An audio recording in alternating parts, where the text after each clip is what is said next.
السلام عليكم ورحمة الله وبركاته. الحمد لله رب العالمين، نحمده ونستعينه ونؤمن به ونتوكل عليه، ونعوذ بالله من شرور أنفسنا ومن سيئات أعمالنا.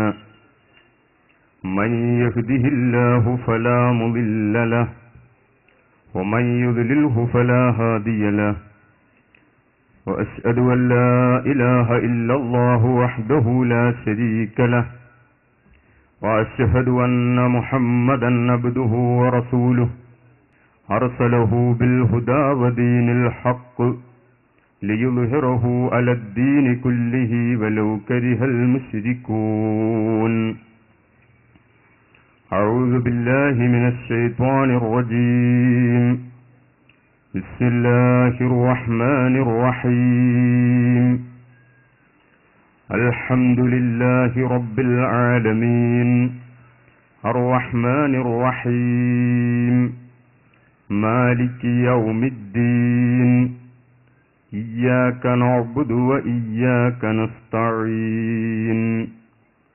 صدق الله مولانا العظيم، وصدق وبلغ رسوله النبي الكريم، ونحن على ذلك من الشاهدين الشاكرين، والحمد لله رب العالمين.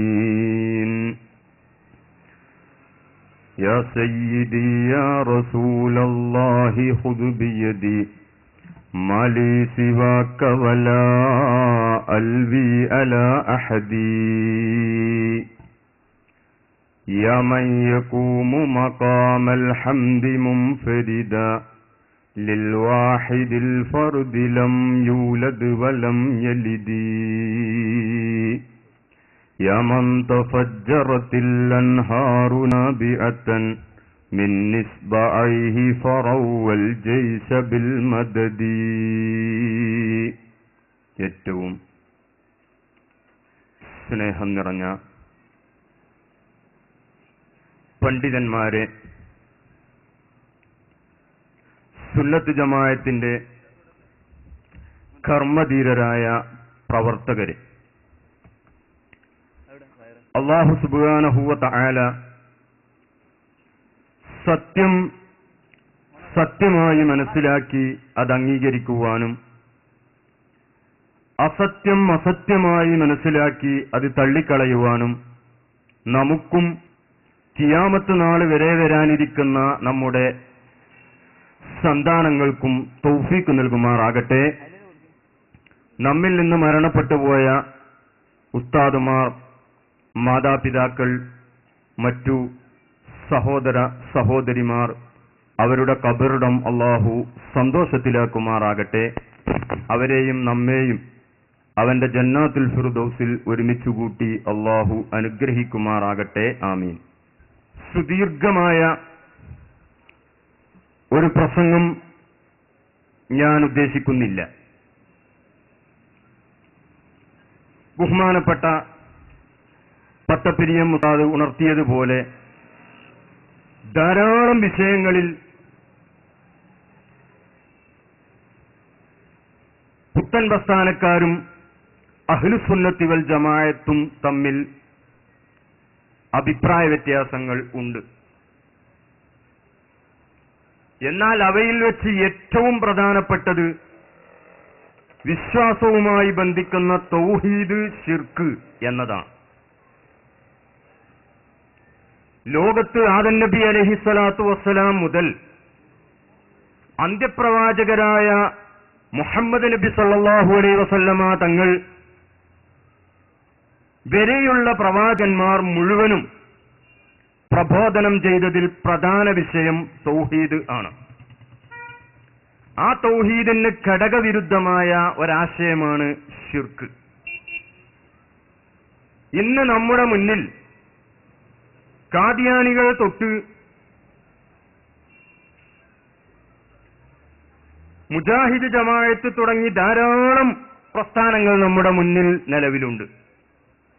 എല്ലാ പ്രസ്ഥാനങ്ങളും വന്ന് ജനങ്ങളോട് പ്രസംഗിക്കുന്നത് നരകത്തിലേക്ക് എന്റെ കൂടെ വരൂ എന്നല്ല.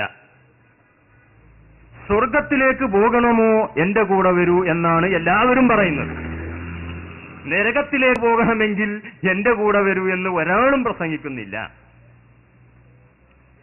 എല്ലാവരും എന്ന് പറയുന്ന ആശയവും തൗഹീദ് തന്നെയാണ്. എങ്കിൽ യഥാർത്ഥ തൗഹീദ് ഏത്? നബി സല്ലല്ലാഹു അലൈഹി വസല്ലമ തങ്ങളും മറ്റു പ്രവാചകന്മാരും പ്രബോധനം ചെയ്ത ശരിയായ ആശയം ഏത്? സ്വർഗം കരസ്ഥമാക്കുക എന്ന ലക്ഷ്യം സാക്ഷാത്കരിക്കപ്പെടണമെങ്കിൽ ഏത് വിഭാഗത്തിന്റെ കൂടെ പോകണം, ഉറച്ചു നിൽക്കണം എന്നത് സാധാരണക്കാരായിരിക്കുന്ന ആളുകൾ എല്ലാവർക്കും അറിയാൻ ആഗ്രഹമുള്ളതും എല്ലാവരും അന്വേഷിക്കുന്നതുമായ ഒരു വിഷയമാണ്. അതുകൊണ്ട് തന്നെ ചുരുങ്ങിയ സമയത്തിനുള്ളിൽ ഈ വിഷയം അവതരിപ്പിക്കാനാണ് ഞാൻ ഉദ്ദേശിക്കുന്നത്.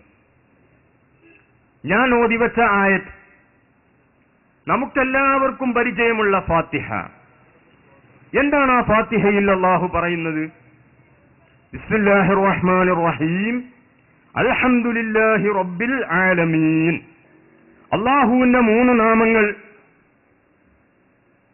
ബിസ്മില്ലാഹിർ റഹ്മാനിർ റഹീം എന്നതിൽ പറഞ്ഞതിന് ശേഷം അൽഹംദുലില്ലാഹി റബ്ബിൽ ആലമീൻ.